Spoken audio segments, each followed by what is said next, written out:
Authorities have launched a criminal investigation. However, the cause is yet unknown. We are following events in Louisiana closely, and you can log on to our website for the latest developments as well as a timeline of events. That's all on RT.com. And for more reaction on this story, we can cross live to Gerald Celente, a financial consultant and publisher of the TrendsJournal. Thank you very much for your time this evening. This explosion comes, as we said, less than 2 months after a fertiliser plant blew up in Texas, killing 15 people. Is this just a coincidence, or is there more to it than that, do you think? Let's say it comes as no surprise. This is the American way, particularly down in Texas and Louisiana, that chemical and oil producing, we love fracking part of the nation. There are no regulations. There are only words that are never enforced. And when you look at the enforcers, well, the enforcers are the same people that work for the crime bosses. It's a revolving door between industry and the legislature, and the legislature back to industry. So what you have, Andrew, is a tangle of agencies, both state and federal, without any teeth and without any will to enforce the regulations that should be enforced. Well, you're saying there has been a spate of accidents involving America's crumbling infrastructure. I mean, and certainly recently, do you think this explosion will affect the way America does business? Will any lessons be learned, do you think? No, nothing will be learned. They always say the same thing after these accidents. Like you mentioned before, the authorities are going to look into it. What authorities? They say it'll never happen again. I mean, just go over the brief history.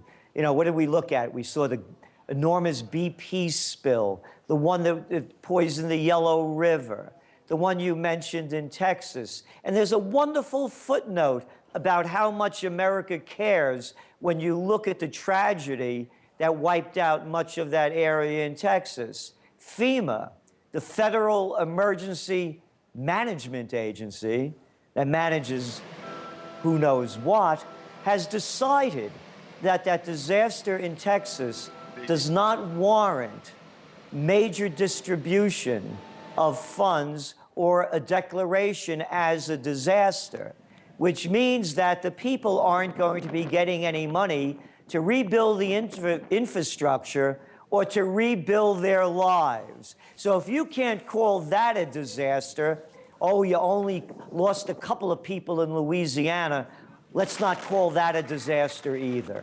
All right, then, so what will it take for the government to have a rethink on how it invests in infrastructure and to make facilities like the one we've seen today, like the one we saw 2 months ago, safer?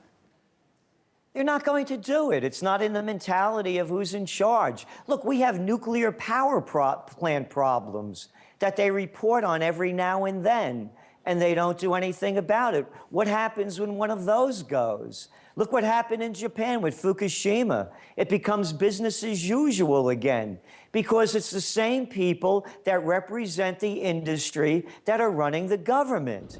You know, people like to call it, you know, the Republicans and the Democrats. I'm more fond of calling it the Bananos or the Gambinos. Name your crime family. So you suggest there are people in high places that are responsible for this, in your opinion, but in light of this case, who do you think will be made responsible for today's explosion? Is it a scapegoat, in your opinion?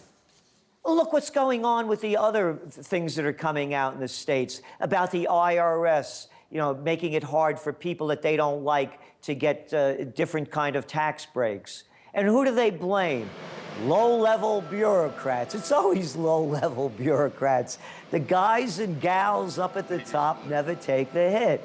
They roll out somebody else as the scapegoat, and life goes on. Again, how many more of these disasters do we have to go through?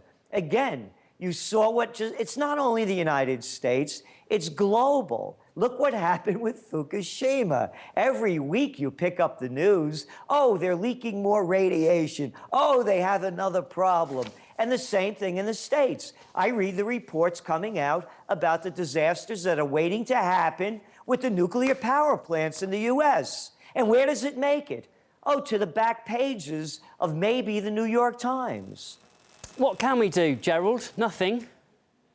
Yes, I believe that you're seeing it with listening to some of the reports coming in before I got on the air about all these demonstrations that are going on around the world for a variety of reasons. The systems have to change. Anybody that's calling this democracy, they're still in grammar or high school. These are not democracies. I believe more in the Swiss system of direct democracy.